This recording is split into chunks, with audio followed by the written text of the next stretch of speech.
Estamos ante nada.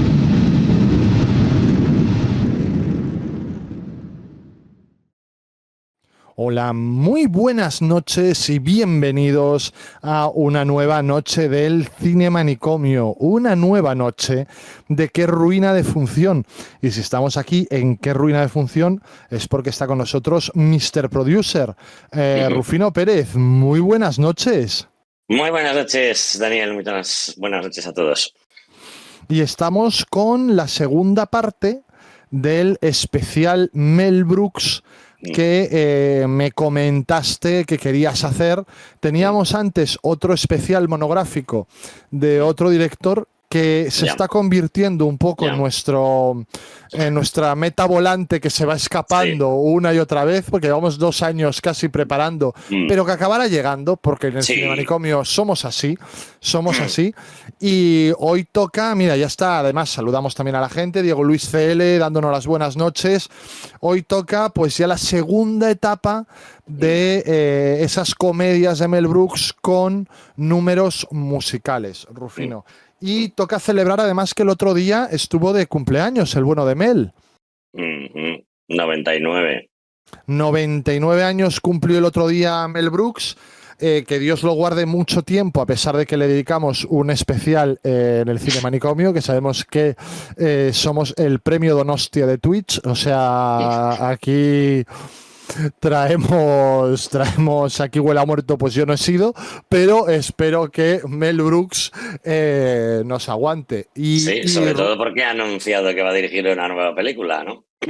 Bueno, ¿ha dicho que la va a dirigir o que está el proyecto claro. ahí? No, la verdad es que no sé si la va a dirigir, no sé si eso lo ha dicho explícitamente, pero bueno, que en todo caso está vinculado al mismo, ¿no? Y está muy lúcido, porque yo vuelvo a recomendar este libro que tuvo a bien regalarme Rufino, que se titula Todo sobre mí, que, espera que mi lateralidad, ahí. Todo sobre mí, que son sus memorias y que tiene además un subtítulo que me llama la atención porque se dice Mis memorables gestas en el universo mundo del espectáculo. No es una traducción muy fina, ¿eh? Ahora no recuerdo el título en inglés, pero lo debes tener en las primeras páginas del libro y recuerdo que no es una traducción fina. No, mira, All About Me, My Remarkable Life in Show Business. Mi vida, eso, remarcable. Mi sobresaliente vida en show business. En el show business. Universo mundo del espectáculo. Sí. Un beso enorme a Ana Julia Sarmiento, la traductora, que viene además su nombre en la portada. Hombre, y que entonces es familia, ¿no? Y que entonces es familia, sí, porque se apellida Sarmiento, pero es de la rama no tan buena de los Sarmiento. Yo soy de los Sarmiento de León, que es la rama fetén de los Sarmiento. Esto es un Sarmiento, a lo mejor, pues, yo qué sé, un pues injerto. No ha brotado bien. Sí. No, esto no. Bueno, Rufino, y arrancamos. Mira, dice Diego Luis Cel, el título debería haber sido Todo sobre Mel. All About Mel. Estaría guay, sí, la verdad es que no. ¿Por qué llaman a Ana Julia Sarmiento teniendo a Diego Luis CL? O sea, de verdad que no lo puedo entender. O sea, con lo listos que somos todos en Twitch, Rufino. O sea, es que la gente se empeña en contratar profesionales de la traducción cuando podría contratar a nosotros con nuestros agradables chascarrillos. Claro, es que de verdad, qué manía. Bueno, Rufino, y entonces en esta segunda tandada recordamos que hay un programa que podéis revisar en YouTube que en el que hablamos de producers, las 12 sillas, sillas de montar calientes y el jovencito Frankenstein. Y en esta segunda tandada vamos a arrancar pues como con los Sarmiento, ¿no? O sea, con la otra vena que a lo mejor no es la tan remarcable o tan conocida o reivindicada a fecha de hoy. Sí, esta segunda etapa es más débil. Cierto también que aquí ya no vamos a hablar de adaptaciones musicales porque ninguna de estas películas tiene y ni siquiera creo que se haya barajado una adaptación al teatro musical, pero es verdad que en todas ellas hay algunos guiños al mundo del musical y algunos de ellos, de hecho, son especialmente interesantes, ¿no? Sí, señor. Dicho todo lo cual, es verdad que esta segunda etapa pues ya es más débil, ¿no? Sí. Y vamos a empezar con Máxima Ansiedad, Rufino. Sí, 1977. Pues yo tengo de este libro marcado cómo fue el encuentro con Hitchcock antes de rodar la película. Sé que tiene Frusna algún vídeo. El vídeo que tenemos, Frusna, perdona que te hable así directamente, como hablaban las azafatas con Chicho en el 1, 2, 3. Vale, pero habla de la previa cuando él llama a Hitchcock por primera vez. Sí, habla desde el principio hasta el final. Vale, pues ponlo si quieres y lo vamos comentando o lo vemos, porque así yo me ahorro el estar aquí, no porque yo sea de lectura complicada, sino porque a lo mejor la gente pues prefiere ver a Mel Brooks con esa cara de Mel Brooks que tiene y no a mí. Y además los subtítulos del vídeo son buenos, Rufinos, porque no los hizo Ana Julia Sarmiento, los subtítulos los hizo Frusna. Hombre, claro. Pues doctor, dale al vídeo, The whole movie was built around all the Alfred Hitchcock movies.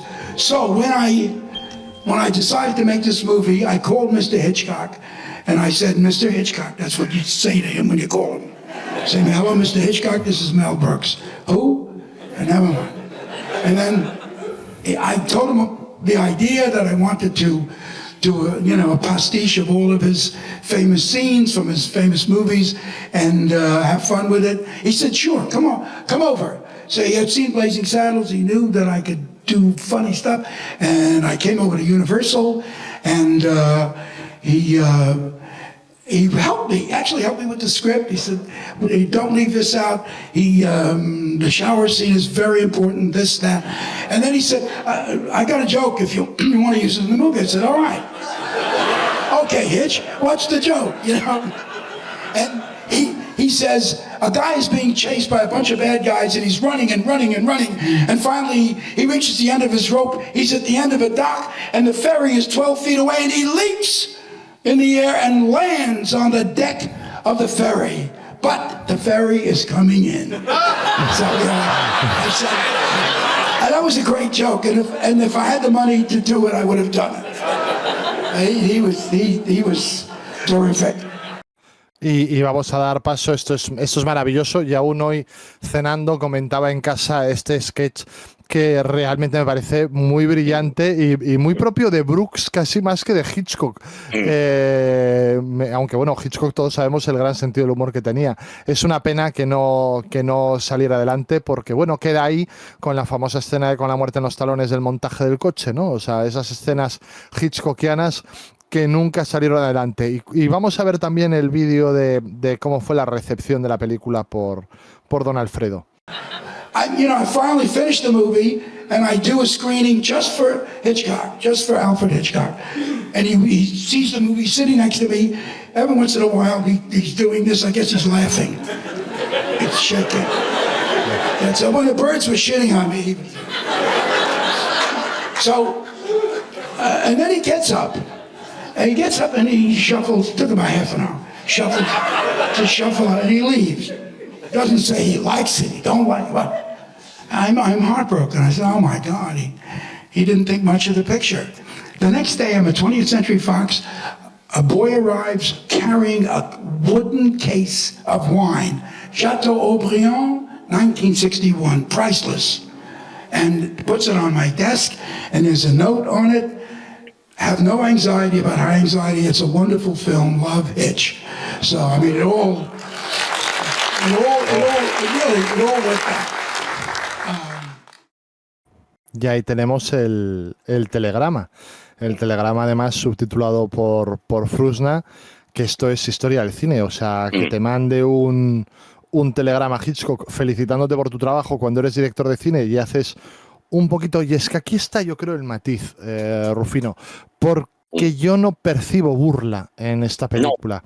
Yo percibo a lo mejor homenaje. Parodia, que no es lo mismo dentro del homenaje, pero no creo que haya burla en ningún momento. No, todo lo contrario. Todo lo contrario. Toco campana, por cierto, clink, clink, clink, clink, clink, clink, clink, clink. Jorge Koski ha suscrito a nivel 1. Jorge Koski, muy buenas a todos, muy buenas, Jorge Koski. Dice Jorge Koski, espero un gran programa para acabar bien un día nefasto. Bueno, Jorge, los ha habido peores, seguro, Jorge, y mañana será otro día. Así que quédate aquí estamos bien, estamos fresquitos. En invierno digo que estamos calentitos y en verano digo que estamos fresquitos, porque si ahora digo además quédate aquí y estamos calentitos, pues Jorge a lo mejor se marcha cagando leches. Jorge, que es muy madrileño, de muy Madrid y muy de Madrid, como diría don Mariano Rajoy. Rufino, cuéntanos entonces por qué está aquí Máxima Ansiedad dentro de este bloque.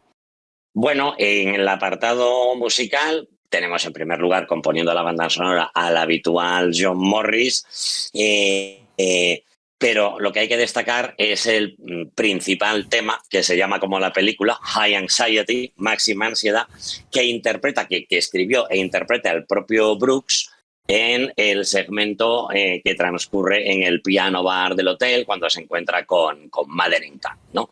Es una canción que yo diría que es de las mejores que ha escrito Mel Brooks, porque es el típico tema de crooner, ejecutado con absoluta perfección y eso sí, con una letra irónica que se distancia, que es particularmente divertida, ¿no? Y con una puesta en escena también muy divertida. Yo creo que ese es un gran momento en la película, pero también tiene otros muchos momentos divertidos. Hay como cierta parodia de Sinatra, de los tics de Sinatra, del Totalmente. Micrófono con el cable, e incluso decía Mel Brooks que él intentaba parodiar un poquito el fraseo tan característico de Frank Sinatra en las canciones, y que incluso el chico que toca el piano le hace la indicación de en qué tono la quiere y tal y cual, porque Mel Brooks, a pesar de que ha escrito mucha música, él dice que no entiende el solfeo. Sí, y que estas indicaciones pues eran las indicaciones que le dan a él cuando él llega con las canciones escritas. Bueno, ese es un gran número musical que creo que justifica por sí solo el visionado de la película. Luego hablaremos, Daniel, de la película, ¿no? Pero es verdad que yo creo que es una muy buena película. Y luego, nada, hay otro pequeño fragmento musical que tiene su ironía, porque es una canción de rock duro que suena en la radio del el maravilloso Tim Van Patten, y la canción se llama If You Love Me Baby, Tell Me Loud, también escrita por Brooks, y que le revienta los tímpanos al desgraciado Dr. Wentworth, ¿no? En fin, una manera de morir particularmente original, que sabéis que a Hitchcock le gustaba crear escenarios con muertes, digamos, complejas, ¿no? Pues yo creo que esta es de las que, vamos, lleva la palma. Totalmente. Es una estupenda película. Es una estupenda película, pero porque hay gente también muy brillante implicada detrás. El co-guionista es Barry Levinson, que acabaría siendo director oscarizado por Rain Man, y un tipo pues muy importante dentro del cine de los 80 y los 90. Le quedaba bastante por debutar, estoy hablando de memoria, con Dinner, que yo creo que debe ser de 80-81 como director. Había escrito alguna película más con Brooks ya, de las anteriores. Sí. Ya había tenido alguna experiencia previa con Brooks, trabajando, digamos, a 4 o a 6 manos el guión de alguna otra película. Curiosamente, ya lo sabrás, el Levinson es el Botones que aparece en la escena de la ducha. Exacto, la escena de la ducha, que Hitchcock dijo es una gran idea, lo de que el periódico pierda tinta y esto simule ser la sangre, pero uno de los pocos problemas que le puso Hitchcock a la película, dijo, son 13 argollas de los que se descuelga la cortina de la ducha, y en Psicosis son 10. En fin, bueno, eso es el tipo de cosas en el que se fija un director y probablemente ningún espectador hubiera caído. La prueba del amor con el que hace Brooks estas parodias está en que ya habíamos hablado que en el jovencito Frankenstein había participado gente que había participado en el Frankenstein de James Whale, y que incluso el laboratorio era el mismo. Y aquí, por ejemplo, el amaestrador de pájaros o el adiestrador de pájaros era el mismo que el de los pájaros, que creo que le echó a Brooks, según cuenta en sus memorias, una mezcla encima que era como mayonesa y espinacas para darle ese color a las Deposiciones. cagadas, sí, de los pájaros. Por cierto, Rufino, que Brooks en sus espectáculos en directo, a fecha de hoy, creo que sigue cantando el High Anxiety.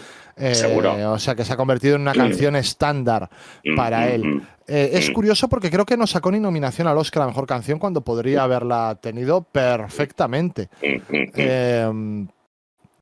Y más cosas que te puedo contar. Dicen que son más de 10 las películas que homenajea Máxima Ansiedad, pues desde la cabina de teléfono situado en el lugar en el que en Vértigo se intenta suicidar el personaje de Kim Novak, está ahí Los pájaros, está Recuerda, está Psicosis, está Con la muerte en los talones. Qué maravilloso, que creo que es uno de mis momentos favoritos, porque el doctor sabe lo que me gusta, esa conjunción entre arquitectura y cine, que es ese hall del hotel. A ti que te gustan también los hoteles, Rufino. El Hyatt Regency de San Francisco.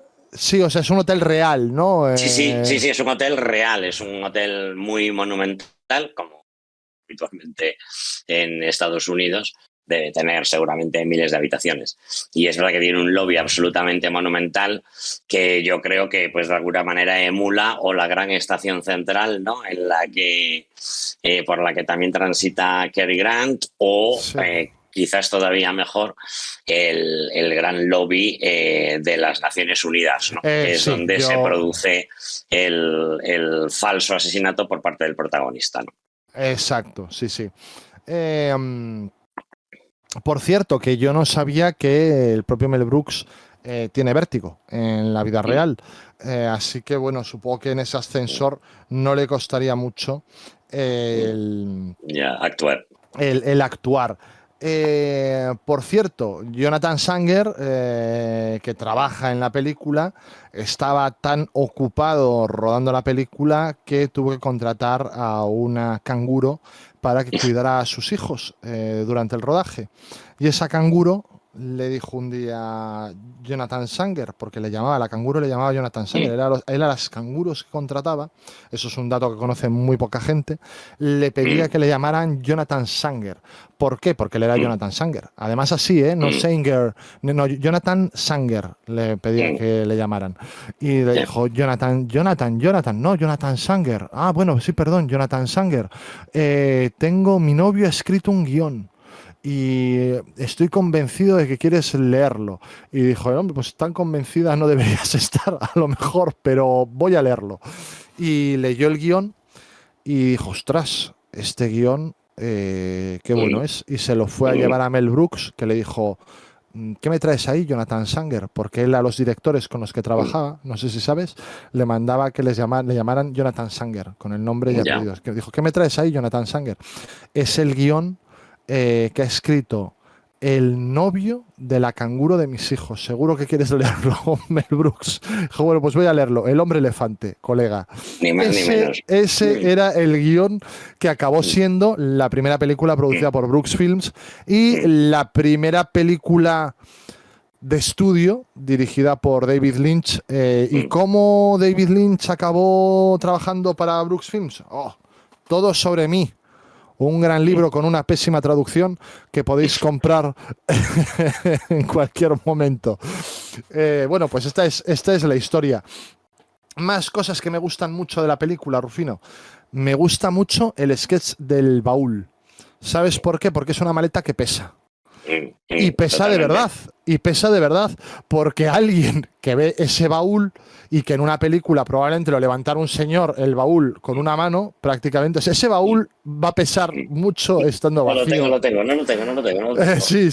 Y está muy bien. Incluso este rollo de las fotos que saca el chofer, que tiene algo de blowout, ¿no? De Antonioni también. Totalmente. Entonces, todo lo que rodea a ese baúl me gusta mucho. El sketch de la Orquesta Sinfónica de Los Ángeles en el autobús. La sombra de la tela de araña en la fotografía, que es, lo había comentado el doctor, de sospecha, totalmente. Que se llama Harpo. Yo que quise llamar Groucho a mi hijo, que él tenga como nombre intermedio Harpo, me hizo mucha gracia desde siempre. Y luego me gusta mucho algo que está comentando el doctor en los comentarios, que son esas bromas metacinematográficas que yo creo que Brooks no había construido tan bien, o por lo menos de forma tan obvia hasta este momento, y que a partir de este momento se convertirían en un clásico dentro de su filmografía. Esa cámara que se acerca a una ventana hasta que rompe la ventana, es un gag que es desternillante la primera vez que lo ves.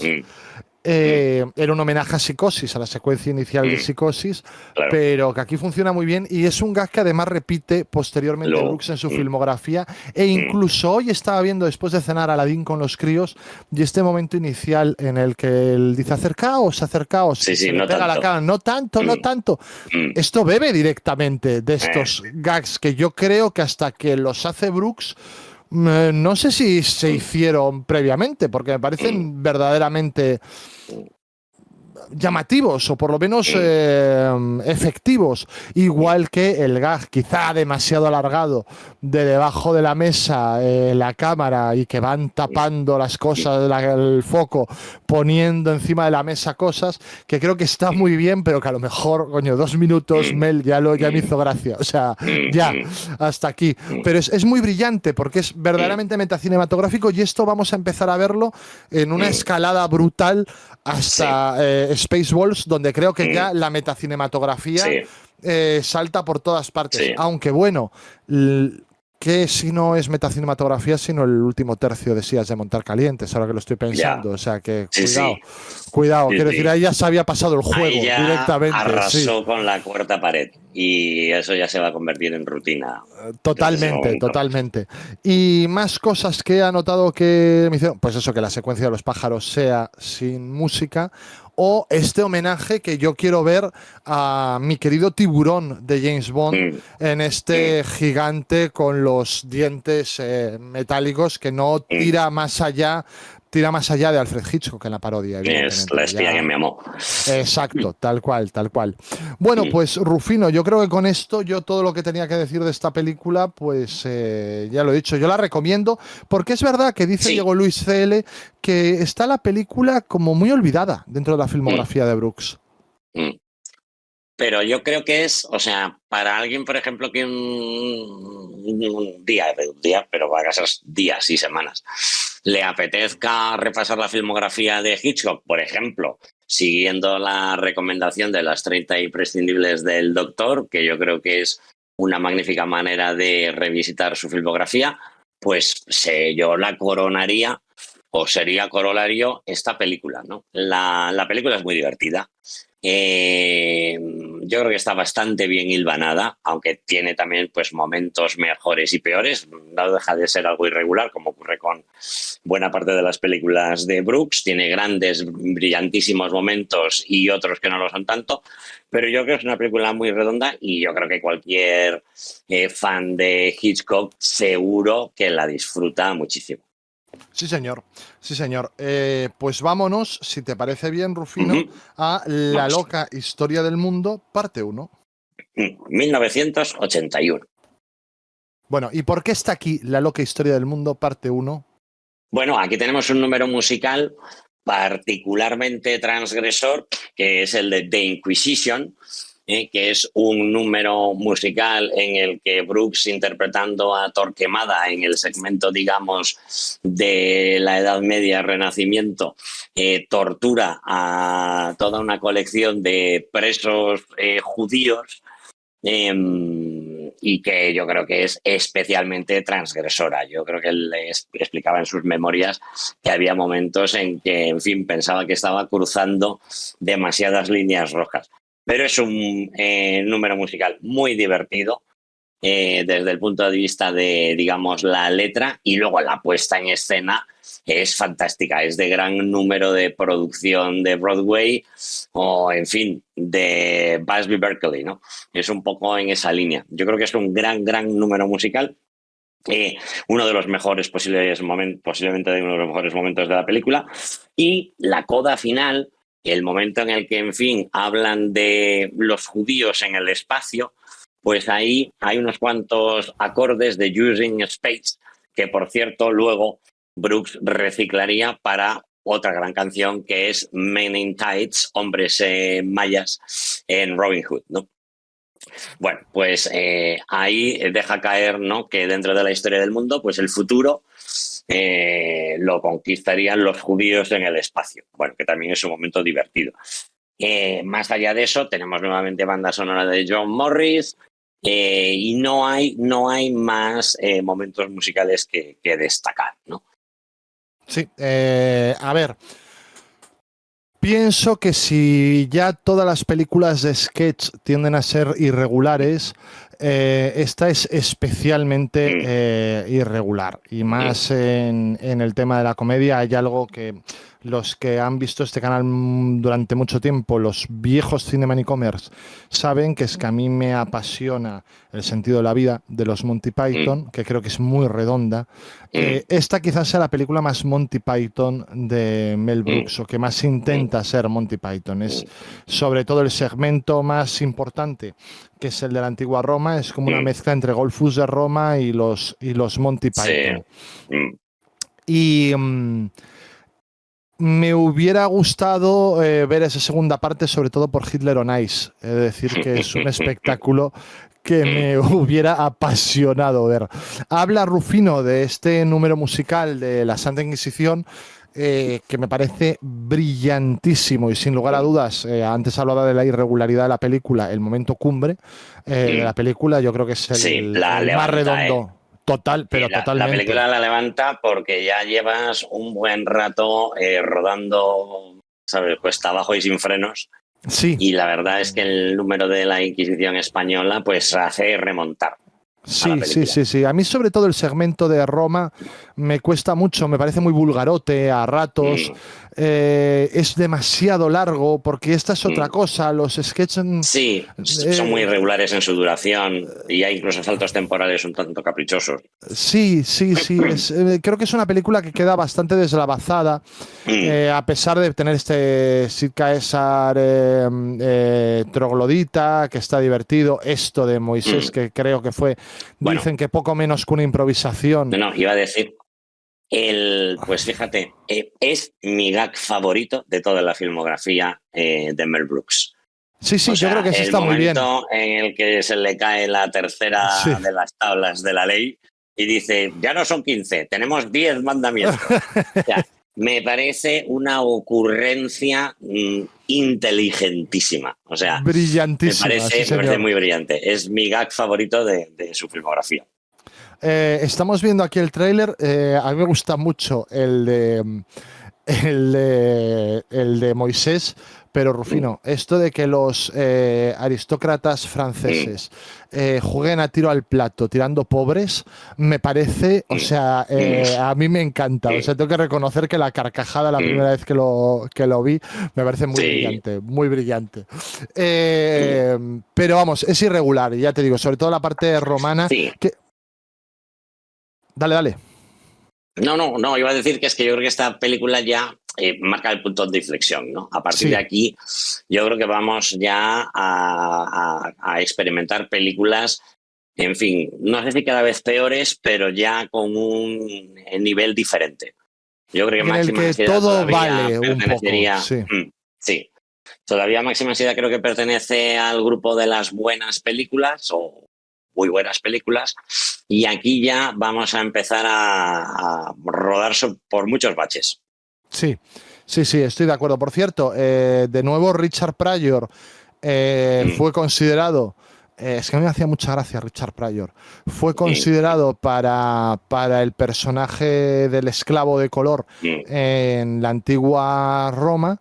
y de nuevo por sus, bueno, Sí, digamos que malos circunstancias personales y que el muchacho tenía vicios, no pudo hacerlo. Gregory Hines creo que está muy bien, sinceramente, Sí, como está divertido. sustituto. Está muy Luego haría divertido. cosas muy importantes en Broadway, ¿eh? Sí. Vale, bueno, pues. Y luego del presupuesto de la película, en la que ya los matte paintings han entrado en la vida de Mel Brooks a través del responsable de varios de los matte paintings de Hitchcock, que los utilizaba muy bien y que ya le había llamado en Máxima Ansiedad.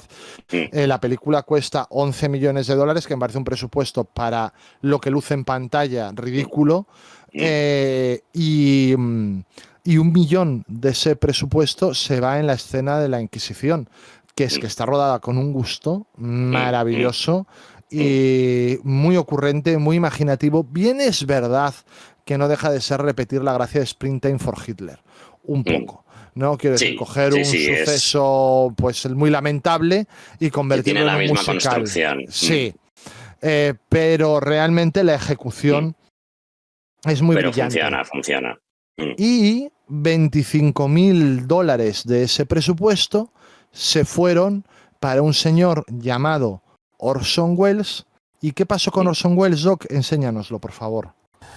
It's a good story. I paid him $25,000, and he was supposed to do 5 days' work from 9 to 5 every day, narrating, seeing, I worked on a very wonderful narration.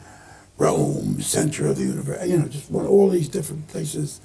Paris, engaged in... And the ape. Yeah, and the ape rose and became man, and all of that. I wrote a lot of stuff. Anyway, I paid him for 5 days, like $5,000 a day, right? So he started at to test his voice out. This is about 10 to 9 in the morning. By 11:30, 12 o'clock, he had done all the narration. It was all perfect. He said, any changes, I'll do anything you want, Mel. I said, it's flat out perfect. What do you know? I said, oh my God, I could have paid you $5,000. Did you try to cut back on the price? No, it was too late. It was too late. I got so angry that I paid him so much, and he did it in 10 minutes. Then I asked him. I said, Orson, what are you going to do with the $25,000? What are you going to do with the money? And he said, Cuban cigars and Sevruga caviar. And he said, I would have included women, but I'm getting just a little too heavy for that kind of athletic. De todas formas, Rufino, zorro viejo, el amigo Welles, por cierto, su última película como actor estrenada en cines, yo creo que la de los Transformers es posterior, pero esto no se estrenó en cines. Pero Rufino, ahí el que peca de inocente es Brooks, porque ya me dirás si necesitaba 5 sesiones de 8 horas para grabar eso, Rufino. Para los escasos segmentos narrativos que estaban a cargo de Welles, ¿no? Claro, es que a mí me dice una jornada y ya me parece que te está estafando. O sea, porque tampoco es... Habría también, supongo, un cierto halo de respeto. No sé si pensaban que estaba o no en la mejor forma, pero bueno, es verdad que la narración de Welles es fantástica, ¿no? O sea, le da un aplomo a la comedia que yo creo que contrasta de manera muy eficaz, ¿no? Ese contraste entre la solemnidad y la comedia en que tanto insistían los Zaz, de que hay que interpretar la comedia más disparatada como si fuera un drama para que aquello funcionara. Te comentaba antes, lo que pasa es que yo soy de natural disperso, que la escena de Moisés, el propio Brooks considera que fue casi una improvisación. Porque, y en este caso me lo creo, porque normalmente cuando un actor dice eso es disparando contra el guionista. Pero en este caso, claro, el director y el guionista y el actor son la misma persona. Y él dice, tenemos aquí este escenario de las cavernas que esto me da un monte Sinaí que te mueres. Traedme un disfraz de Moisés. Y que se le ocurrió el tema este y es verdaderamente afortunado, como tú bien dices. Y otra de las aportaciones a la cultura popular de esta película es la frase "es bueno ser rey", que se ha repetido desde entonces bastante, y que incluso en Robin Hood la repiten, y creo que en el musical de The Producers también la dicen. O sea que bueno, ahí quedó. Y por último, Rufino, otro sketch que me hace mucha gracia, y es que en Roma se cruzan con un ciego, y ese ciego es Edipo. Claro, Edipo, según la leyenda, le profetizaron que se acostaría con su madre y que mataría a su padre. Y él cumple la profecía, como son todas estas profecías griegas del patos, del destino, del que no puedes escapar, y en un arrebato de locura, cuando se entera de que esa señora es su madre y de que es el que ha matado es su padre, se arranca los ojos. Pero es que lo mejor es que se cruza con alguien que le dice motherfucker a Edipo. Y esto siempre me ha hecho mucha gracia, lo tengo que reconocer. Es brillante, o sea, hasta en las películas más deslavazadas tiene estos chispazos de genialidad. Tiene brillos, que aparecen, por cierto, reflejados en este libro, aunque a lo mejor la traducción no lo ajusta del todo. Pero bueno, Rufino. No, déjame solo añadir, destacar que dentro del reparto hay un muy joven John Hart haciendo de Jesús. Un Jesús también, en fin, divertido. No está nada mal ese segmento, ¿eh? Sí. Y que bueno, luego pues pasaría a formar parte de otra producción relevante, como ya has mencionado, de Brooks Films, y haría un pequeño cameo en la siguiente película de la que vamos a hablar, que también da de sí ese cameo, por cierto. Sí, cierto. Bueno, pues ¿te parece que hagamos un paroncito o lo quieres más tarde?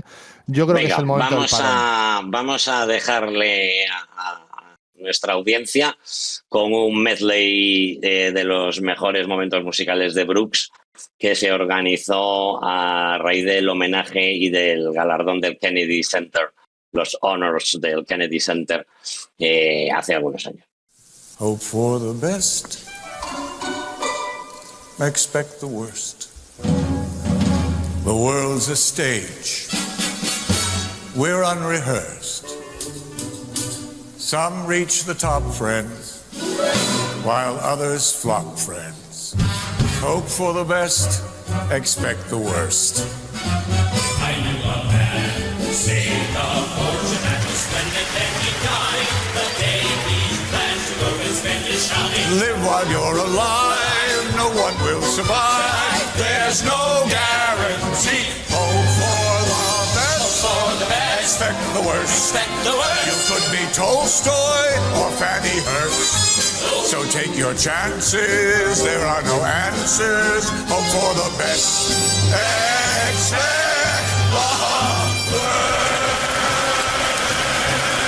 Ladies and gentlemen, Martin Short. He rode a blazing saddle, he wore a shining star. His job to offer battle to bad men near and far.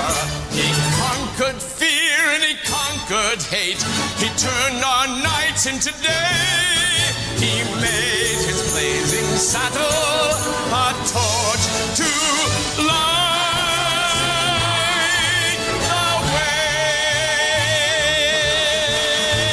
Ladies and gentlemen, Jack Black. We're men in tights. We roam around the forest looking for fights. We're men in tights. We rob from the rich and give to the poor, that's right.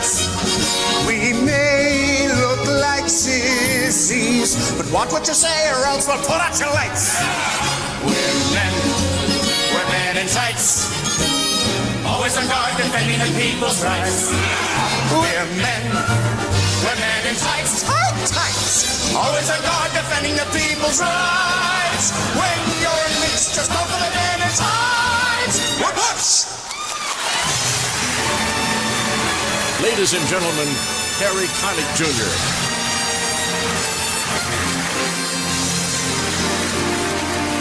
High anxiety whenever you're near. High anxiety, it's you that I fear. It's very clear to me I've got to give in.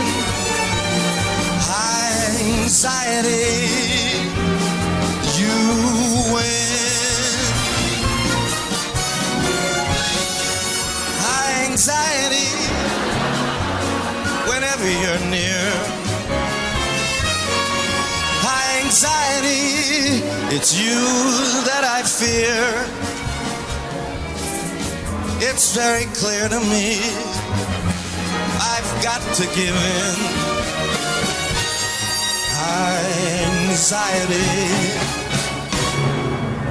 Could someone get me down from here, please? You win.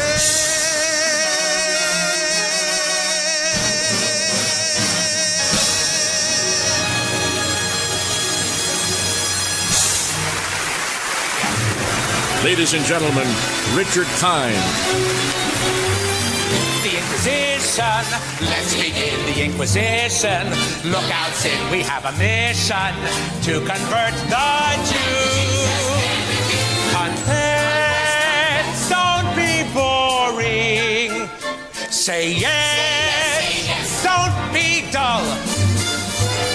A fact you're ignoring. It's better to lose your skull cap than your skull. All right, the ball.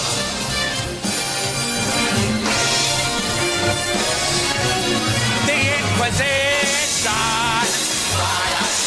The Inquisition. Here we go. We know you're wishing that we go away. 'Cause the Inquisition's here, and it's here to stay. Look out, Torquemada is back.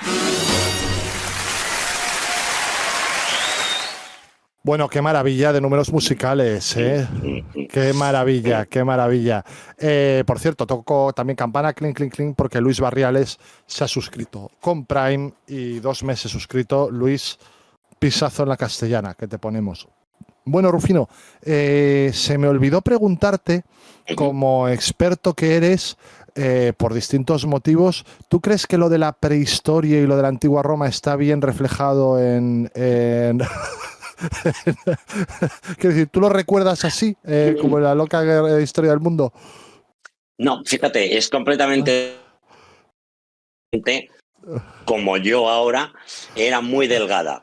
Había problemas de alimentación, ¿no? Ahora, sin embargo, pues hay gente que se descuida y se pone encima kilos como si no hubiera un mañana. Es verdad, es verdad. Un abrazo fuerte para aquella persona a la que vaya dirigida esta puya, porque no me imagino de quién puedes estar hablando. Por cierto, te tengo que enviar lo del Ozempic que me pediste.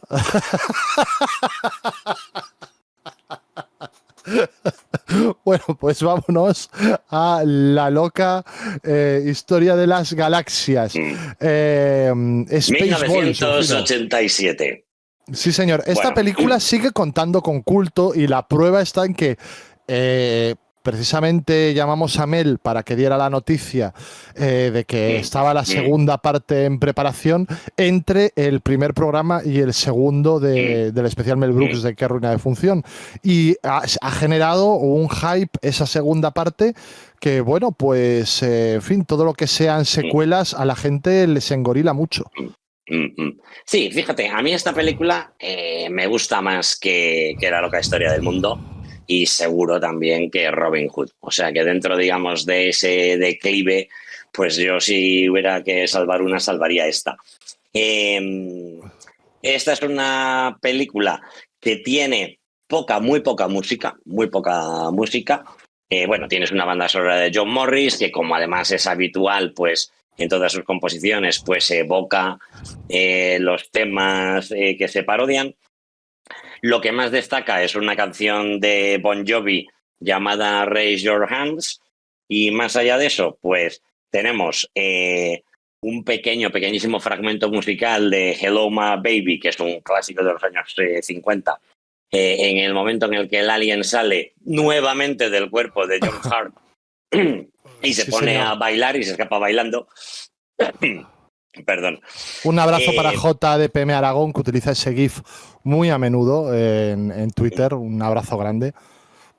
Y luego tenemos el Spaceball Theme, que tiene entre otros autores a Brooks, pero no es el único autor, y que la interpretan los Spinners, que en fin debería ser en esa época un grupo, digamos, de rock más o menos duro, razonablemente célebre, y que yo creo que es una canción súper 80s. Sí, o sea, sí. Si quieres explicarle a alguien cómo era la música de los 80, le puedes pinchar el tema de Spaceballs, porque en ese sentido es completamente ejemplar. Y pero es maravilloso que el rango del Brooks compositor, bueno, que aquí también está la producción de la canción y bien, mil historias, pero que es un rango para alguien sin formación académica musical, que es un rango que me parece muy interesante porque realmente te hace todo tipo de canciones. Con una intuición musical brutal, ¿no? Que salvaje. Por eso en su día a animarse a ser el mismo el que compusiera las canciones de sus películas. Él le otorga ese mérito a Anne Bancroft, que es en el libro, según lo que nos cuenta Ana Julio Sarmiento, dice que fue Anne Bancroft la que siempre le animó a ciérrate en una habitación. Que fue al revés. No, porque quiero decir que a lo mejor en el libro pone George Harrison y Ana Julia Sarmiento tiene a bien mencionar a Bancroft. Yo he llegado a dudar que estuviera casado con Anne Bancroft, Mel Brooks, pero parece ser que sí. He buscado otras fuentes y parece ser que sí. Pero en este libro, que más allá del running gag, de verdad que es una gozada y ves la mente súper lúcida y súper divertida que tiene Mel Brooks, cuenta y le da todo el mérito generosamente a los ánimos que Anne Bancroft, su pareja, le daba para hacerlo. Sí. Mira, déjame por último señalar que hay una conexión interesante con el mundo del musical en esta película, porque uno de los guionistas es Thomas Meehan, que es el libretista de, entre otros títulos conocidísimos, Annie o Hairspray. Cuidado, estamos hablando de palabras mayores. Hairspray, que tiene su programa propio en Que Ruina de Función. De Annie, por lo que sea, lo estamos retrasando, pero llegará el momento. Tomorrow, a lo mejor, ¿no, Rufino? Sí, exacto.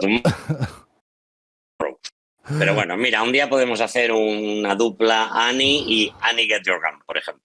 Entonces, pues estaría muy guay. Lo que pasa es que de Annie Get Your Gun hay película, Rufino. Sí. Ahora pues me pillas un poco despistado. Yo no sé si esta no es Doris Day, ¿no? Porque esa es la de Doris Day. No, esa es Doris Day en el oeste, que esas son las que me gustan a mí. Las que tienen el título del cantante, el nombre del cantante en el título. Esos me gusta mucho. Que esto tenemos un ¿Qué me pasa, doctor? Pendiente con Marisol rumbo a Río, Doris Day en el oeste, Las aventuras de Enrique y Ana. Me encantan las películas no sé dónde. Contra lo que sea. Me encantan las películas que tienen el nombre del artista en el título. Me flipan.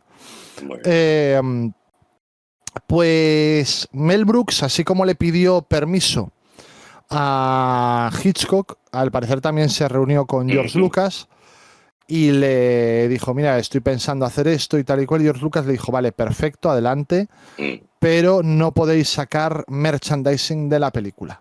O sea, yo os dejo el que uséis mi universo, por así decirlo, pero no podéis sacar merchandising de la película, lo cual es doblemente gracioso porque uno de los running gags de la película viene con el merchandising de la propia película. Por cierto, los cereales de desayuno, que son, según sus ingredientes, 100% azúcar. Que me hace mucha gracia. Probablemente tuvieran un Nutri-Score A después, porque ya sabemos todos cómo van estas historias del Luego Nutri-Score. pasa lo que pasa. Sí, seguro que no sé a quién te estás refiriendo. Bueno, No digo que la prehistoria como no había Nutri-Score. claro, es lo que tiene,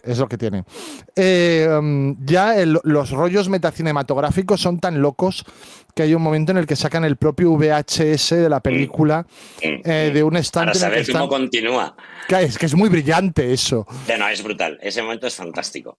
Incluso cuando está Rick Moranis viendo hacia atrás y viendo hacia adelante, cuando están en ese mismo momento de la película, probablemente sea mi momento favorito de la película porque creo que es conceptualmente una idea brillantísima.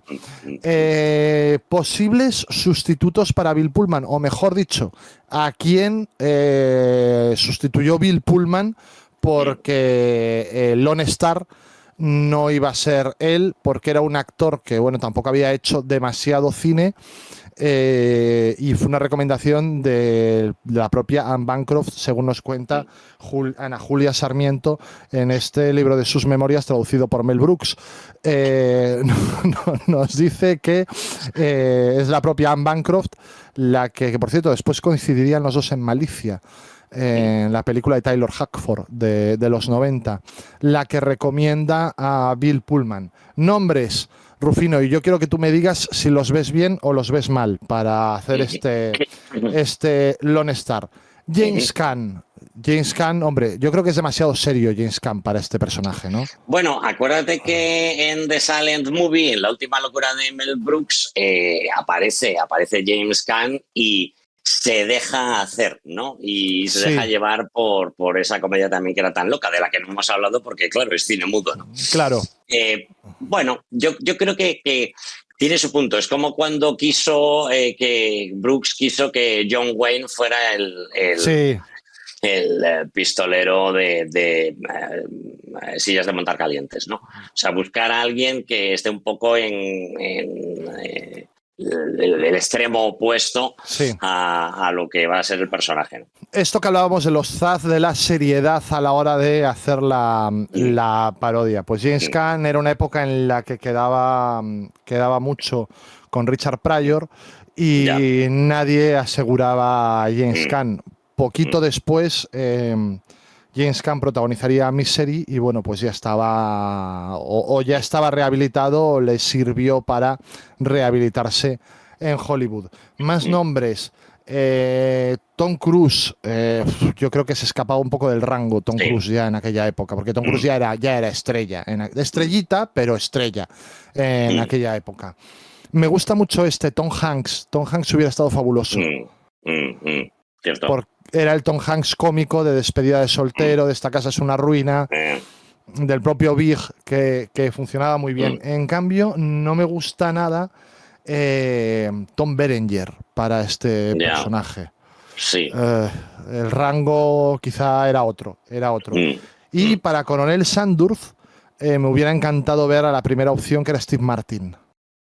Sí, Steve Martin, hombre, además hubiera hecho una pareja fantástica con John Candy, claro. Total, o sea, hubiera sido maravilloso el verles juntos. Tuvo un problema con los derechos de esta película, el propio Brooks. Y es que, espérate, no era esta, era en La loca historia del mundo. El tema de los derechos en el extranjero, que tuvo que pelear con la compañía para obtenerlos. No era con esta, se me escapó en la anterior película. Bueno, quede constancia aquí que en La loca guerra del mundo tuvo que ponerse muy serio Mel Brooks y hacer incluso reuniones muy desagradables para llegar al pacto, o para que la compañía productora respetara el pacto al que habían llegado en la preproducción de la película. Para la distribución internacional. Exacto, sí. Más cosas. Bueno, Alan Ladd Jr. era el responsable, Laddie, como le llama Brooks cariñosamente, era el responsable de la Metro Goldwyn Mayer en estos momentos, el hijo del actor Alan Ladd. Y en el libro Brooks cuenta cómo fue uno de los tipos que más confió en él en cada momento y cómo le solucionaba todos los problemas que le iban surgiendo en producción. Y es curioso porque Ladd también fue el responsable de dar luz verde a Star Wars para la Fox en su momento. Entonces, pues bueno, dio luz verde a la película original y a la propia parodia. Y Rufino, aquí hay una historia que me gusta especialmente contarte, aunque yo ya sé que tú ya la sabes. Y es que hay un momento en el que sale un crítico cinematográfico en esta película que se llama Pongo. ¿Y por qué se llama Pongo ese crítico cinematográfico? Porque el perro de Mel Brooks se llamaba Pongo, en homenaje a el perro de los 101 dálmatas. Y entiendo que esta es una historia que te hace especial gracia y que ya conocías, evidentemente. Más cosas. Está fantástico, a mi modo de ver, Rick Moranis, como con ese gran casco gigantesco. Rick Moranis, que medía 1,68, bueno, mide, probablemente ahora mida menos porque está más mayor, Rick Moranis. Mide 1,68 y en comparación con Prowse, David Prowse, ¿cómo se llamaba el...? Sí, David Prowse, ¿no? David Prowse, el actor Vader, que interpretaba a Darth Vader original, que medía 30 centímetros más, 1,98. Y parte de la gracia es contraponer esa figura tan imponente de Prowse con la de Rick Moranis, que además venía de hacer la tienda de los horrores también con John Candy y improvisó alguna escena como esta en la que está peleando con los muñequitos de acción. Ah, sí. Esa es muy divertida. Muy divertida, muy divertida. Y el castillo del que escapa la princesa es el... Rufino, corrígeme si lo pronuncio mal, ¿vale? Porque yo alemán di solo 3 meses en Weißenheuvening. Bueno, el castillo de Luis II de Baviera. Sí, pero yo lo digo bien, Rufino. Luis II de Baviera es el Neuschwanstein Castle. Sí. ¿Cómo lo ves? Neuschwanstein. Sí, como el nuevo castillo. Sí, bueno, mi alemán es bastante deplorable también, o sea que aquí te puedo ayudar lo justo. Vale. Pues ese castillo, que es el castillo en el que se basaron para el castillo que preside cualquier parque temático Disney, que es el de la Bella Durmiente.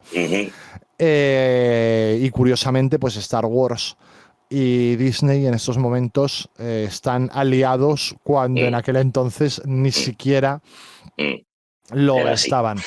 Hay una historia curiosa. El Luis II de Baviera, cuéntame. llamaban el Loco. Esto es una digresión en toda regla, pero bueno, tiene algo de teatro musical. Pues Luis II de Baviera se obsesionó con construir ese castillo, llevando casi a la bancarrota al estado de Baviera, pero es que además también se gastaba mucho dinero en el mecenazgo de un compositor al que mandó buscar para poderle financiar. Y ese compositor es Richard Wagner. ¡Ostras! Vale, claro. Bueno, pues tenía buen ojo, también te digo. Y, en fin, entre El Anillo de los Nibelungos y Star Wars hay menos grados de separación de lo que pueda parecer. O sea que al final se cierra un círculo. Es probable. Fíjate, ya si seguimos con las digresiones, aunque estamos hablando de Hitchcock, tú que eres gran conocedor de Wagner y gran conocedor de Hitchcock, José Luis García tiene la teoría un tanto loca de que la banda sonora de Vértigo es muy wagneriana por lo que tiene de circular. No, totalmente, claro, pero es que si escuchas Tristán e Isolda, te van a venir a la cabeza rápidamente fragmentos de Vértigo. Porque al final seguramente, al menos en mi caso, mi educación musical cruzó antes mi vida Vértigo que Tristán e Isolda. Pero Bernard Herrmann era un compositor de clarísima inspiración wagneriana. Piensa que Wagner es posiblemente el padre de la música cinematográfica. O sea, la manera en que la música cinematográfica acompaña la acción tiene mucho que ver con el mundo, el teatro de Richard Wagner. Vale, bueno, pues me parece muy interesante que podamos hacer digresiones de este estilo en este programa. Dice Mel Brooks que esta ha sido la película más cara que ha rodado. Es comprensible, es comprensible. 25 millones de dólares de la época, seguida muy de cerca, y aquí prepárate, por Drácula muerto muy contento y feliz, que costó 22. Yo Drácula muerto muy contento y feliz fui al cine a verla y, en fin, me costó, o sea, he de reconocer que la película me costó. Y Mel Brooks dijo que su primera idea para interpretar a Yogurt, a ese Sosías de Yoda, tampoco me lo creo, te lo digo la verdad, porque a Mel Brooks le gustaba ponerse delante de la cámara más que un tonto una tiza, y cada vez que avanza su filmografía hasta llegar a Robin Hood, él va repitiendo papeles sin necesidad, en fin, que probablemente también comercialmente era una figura importante en Estados Unidos y esto ayudaba a financiar las películas. Pero dice que Yogur quería que lo hubiera hecho Gene Wilder, que hubiera estado muy simpático, pero no sin cierto resquemor. Yo sigo pensando que hubo más problemas de los que nos contaron en El jovencito Frankenstein, porque no es casual que después de escribir ese guión a 4 manos y yendo tan bien la película, después dejaran de trabajar juntos, Gene Brooks decía, no, bueno, Gene Wilder empezó a enredarse en sus propias películas y un poco que ya no me cogía el teléfono, ¿no? Y entonces yo tengo que empezar a hacer estos papeles que él hubiera hecho tan bien, y él, hasta la muerte del propio Gene Wilder, decía que le hubiera gustado volver a trabajar con él, aunque ese reencuentro nunca se dio. Porque aquí Brooks interpreta a Yogurt e interpreta también al presidente Scrooge, que es Brooks al revés, con algún error de tipografía, pero no deja de ser un acrónimo. Presidente, por cierto, que a Mel Brooks le permite cumplir el deseo que escribió en su anuario de fin de curso, en el que dijo que él quería llegar a ser presidente en algún momento. Bueno, pues fue presidente de los Spaceballs, de la película. Más cosas. Bueno, este homenaje del final, porque Brooks también cuenta en su biografía que una de las principales inspiraciones para Spaceballs fue Sucedió una noche, de Frank Capra, la primera comedia romántica moderna, por así decirlo, del mundo del cine, que gana sus 5 Oscars principales. Y lo que hace al final Lone Star de renunciar a la recompensa a cambio del dinero para la gasolina para volver y tal, esto es lo que hace el personaje de el actor del bigotito, de Clark Gable, Sucedió una noche. Entonces, bueno, pues con este tipo de... Muchas veces los homenajes, acusamos a Brooks de trazo grueso, o por lo menos yo acuso a Brooks a veces de trazo grueso, pero quizá lo de trazo grueso es lo que percibimos nosotros. Y hay muchos más homenajes en el subtexto de los que conseguimos captar. Entonces la culpa de este trazo grueso en realidad es nuestra, porque solo percibimos esas. Claro, que prestamos atención a eso y no a las bromas más refinadas, ¿no? Sí. La película, en el momento de empezar a rodarse, tenía un guión de 247 páginas, Rufino. Esto, siguiendo la regla de 3, de que una página de guión es 1 minuto de película. Yo en teatro calculo 3 minutos por cada página de guión. En película es 1 minuto. Hubiera dado una película pues unas 4 horas y poco. El primer montaje de la película tenía 2 horas y 20 y al final lo dejaron en los 96 minutos, que yo no sé si tú eres también de esta teoría, Rufino, de que una comedia romántica no debería superar los 100 minutos, en ningún caso, una comedia en general. Sí, una comedia, hombre, no se puede ver excepciones, pero es verdad que, en fin, una parodia de una trilogía cinematográfica, pues hombre, no puede durar tanto como la propia trilogía, ¿no? Sí, estamos de acuerdo, entonces. Y ¿sabes a quién le gusta mucho esta película, Rufino? A Elon Musk. A Elon Musk le encanta. le encanta ver esta película y se le ponen los ojos así como se le ponen a Elon Musk y tal. Y los vehículos Tesla tienen estas distintas velocidades Sí, que es verdad. marcan en esta película como homenaje de Elon Musk a Spaceballs. Spaceballs. Y por último, habíamos hablado Ujú. del PG-13 o del PG que inauguraba la película Indiana Jones y el Templo Maldito, y esta es, junto con otras 3 películas, la única película PG que contiene la palabra fuck en su... O sea, la única película autorizada para todos los públicos en Estados Unidos que incluye la palabra fuck. Hay otras 3. El Club de los Chalados 2, ¿vale? Que estás seguro que la has visto, el Club de los Chalados Hombre, 2, varias ¿no? veces además. Sí, ¿verdad? A ver si hacemos un día un programa sobre las pelis del Club de los Chalados. Por favor, Rufino, toma nota ahí para hacerle un hueco. Beetlejuice y Big. Hablábamos antes de Tom Hanks. Son las únicas películas con fuck en los diálogos que tienen la consideración PG. Bueno, yo también puedo entender... The Big hicieron un gran musical, por cierto. Ya nos lo pondremos en la lista para ¿Es comentar bueno de algún día. verdad? Sí, de verdad. Sí, y tanto. Bien. Vale, pues ostras, esto sí que me interesa también. Hay que hacer lo de los musicales imaginarios más a menudo, que esto está muy guay. Y por mi parte nada más con Spaceballs. No, fíjate, lo que podríamos quizás añadir es que igual que Lucas, digamos, animó a Brooks a rodar esta película, también le prestó cierta ayuda a través de Industrial Light and Magic, con ciertos efectos especiales, y luego dicen que Lucas, cuando pudo ver un pase la película, se desopilaba de la risa, que le pareció muy divertida. Bueno, pues mira, no está de más reconocer el sentido del humor de los cineastas hacia su propia obra. Esto está muy bien. Bueno, pues vámonos con la loca historia de Robin Hood. Robin Hood, Men in Tights, 1993. Y a ver, Rufino, esta a mí ya no me gusta. O sea, yo tengo que reconocértelo, Rufino. No. Esto lo tenemos que resolver de manera rápida y poco dolorosa.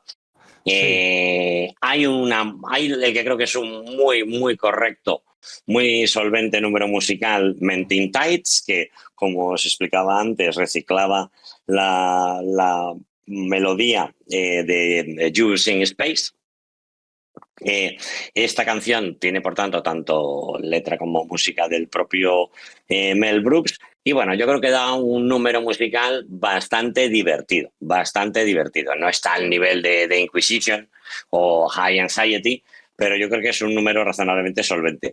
Luego todavía tenemos algunos números musicales más. Aquí, curiosamente, la película está salpicada de bastantes momentos musicales. Hay una canción sobre Marian, ser una canción completamente, digamos, seria, una balada romántica sin ningún viso cómico, y que yo creo que al menos a mí me descoloca un poco, ¿no?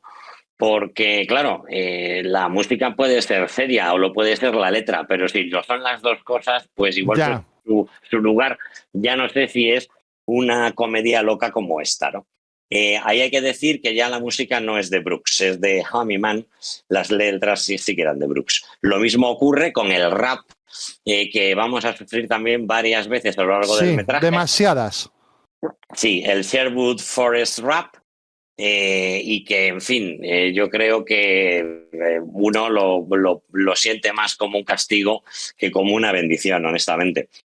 Bueno, y luego también hay algún otro guiño musical, por ejemplo, a un estándar bastante célebre de los años 30, que se llama The Night is Young and You Are So Beautiful, ¿no? Bueno, que tiene su momento.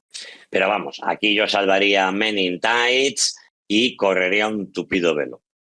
Total, da la sensación de que en esta época más que nos interesa menos de Mel Brooks, a lo mejor el problema vino de que de golpe Mel Brooks dejó de parodiar tanto géneros o estilos cinematográficos como películas directamente. Quiero decir, Star Wars, rodaron Robin Hood, Príncipe de los Ladrones, y Robin Hood, la otra, la del actor del bigotito, que coincidieron el mismo año, y después Mel Brooks tiene que sacar la suya. Ya. El Drácula de Coppola, y Mel Brooks tiene que sacar su Drácula riéndose del Drácula de Coppola. Y en ese terreno... Claro, tiene menos nutrientes, ¿no? Total, claro, y es todo como más inmediato, y a lo mejor no está hecho tanto desde el cariño como desde la urgencia. Y esto se nota. Y además en esta guerra los Zaz van a ser mejor que tú, cuando probablemente tú seas un tipo más brillante en el fondo que los Zaz si haces otro tipo de cometido. Y yo es lo que creo que le pasa a Brooks en esta época. Robin Hood, Príncipe de los Ladrones, fue un taquillazo salvaje. Yo te digo que el doctor me va a matar por esto, pero a fecha de hoy a mí me gusta Regu, esa película, pero fue una película que lo rompió totalmente. Entonces dice Mel Brooks, vamos a hacer nuestro Robin Hood, porque él además ya había hecho una serie que se llama When Things Were Rotten, en el que parodiaba todo este mundo, una serie de los años 70. Mel Brooks dice, ¿quién puede protagonizar mi película? Ve la película de Rob Reiner, el hijo de Carl Reiner, su compañero de toda la vida, La princesa prometida, y dice, bueno, pues Cary Elwes. Cary Elwes, que además basa su interpretación en La princesa prometida en el propio Errol Flynn de Robin Hood, pues bueno, da una vuelta totalmente todo de 360 y acaba en el punto de partida haciendo del propio Errol Flynn. A mí hay una historia que me gusta mucho de esta preproducción, y es pensar qué hubiera pasado si Little John hubiera sido Hulk Hogan como se le ofreció en un principio. Desde luego creo que la película hubiera sido distinta, no sé si mejor o peor. Pero hubiera, para ti peor, ¿no, Rufino? Uf, seguramente. Bueno, en general, fíjate que hay grandes actores en esta película que hemos visto en buenas comedias contemporáneas, y aquí la verdad es que yo creo que están todos muy desafortunados, porque yo creo que el material que tienen para trabajar sencillamente no es bueno. No, no lo es. No lo es. Tiene la escena de la que Brooks está tan orgulloso, que es la de estas armaduras cayendo como fichas de dominó, que bueno, está bien, pero dice, no, es que me llevó varias semanas prepararla. Hombre, pues a lo mejor Mel Brooks tampoco es para tanto. En fin. Y luego a mí hay un running gag de esta película que sí que me hace gracia, que es el del lunar, que va cambiando de sitio. Sí, que bueno, no deja de ser la joroba de Igor. Total. Reciclada. Total. Y luego lo de Patrick Stewart haciendo de Sean Connery, haciendo del rey, con acento escocés, perdón. Juegan además con el tema de los acentos, porque fue muy criticado en su momento que Kevin Costner era incapaz de poner un acento british para la película, y Cary Elwes pues hace varios chistes intraducibles al respecto. Se jacta de ser capaz de... Sí. Y Patrick Stewart, por cierto, que nació a 2 millas de donde se supone que está enterrado Robin Hood, así que esto le tocaba directamente de pleno. Por cierto, ninguno de los actores en este caso, que es otra cuestión que te habla un poco del baratillo ya del tema, pone su propia voz cuando canta. Todos son doblajes con otros actores en un recurso pues que ya estaba un poco antiguo, principios, mediados de los 90, porque ninguno de ellos podía cantar. A mí hay una broma de estas que se cogen a vuela pluma, igual que hablábamos de la de Edipo, que sí que me hace mucha gracia, es que cuando van a atentar contra Robin Hood, detrás se lee Royal Folio Depository, que es un homenaje a cuando Lee Harvey Oswald dispara a Kennedy desde un almacén de libros de texto. Bueno, pues son estos chistes que pueden pasar desapercibidos, y lo que hablábamos antes, que muchas veces la acusamos de trazo grueso, pero que hay un montón de chistes desperdigados que a mí me da la sensación que dentro de 10 años diremos, hostia, mira lo que acabo de descubrir, un chiste pues a lo mejor muy privado, muy tal, que va introduciendo en las películas. Bueno, y yo creo que esta película poco más juego nos puede dar, Rufino. Sí, así es. Bueno, pues oye, ha quedado una cosita muy apañada sobre la filmografía de Brooks, ¿eh? Así es. Bueno, nuestro pues, querido Mel. Nuestro querido Mel, que aquí tenemos, pues no sé, hoy debemos llevar 1 hora y 20, el otro programa fueron 2 horas y 20, pues ahí tenemos casi 4 horas de análisis de Mel Brooks y su relación con el cine y el teatro musical. Rufino, te voy a contar una cosa. Tú ahora te doy vacaciones, libras, ¿vale? Fenomenal. Volverás cuando tengas que volver, cuando tú quieras, porque aquí mandas tú, en septiembre, en octubre, que ya estuvimos hablando antes de qué podíamos hacer, y el Cinemanicomio sigue, porque aquí ya las vacaciones nos las cogimos en las jornadas de teatro, y el próximo domingo 13, es verdad que tenemos ahora 11 días sin programa, pero ya es la semana que viene, el domingo 13, volvemos con un Cine Yolé, Rufino, que te va a encantar, porque tú me lo has pedido esto muchísimas veces. Reiteradamente.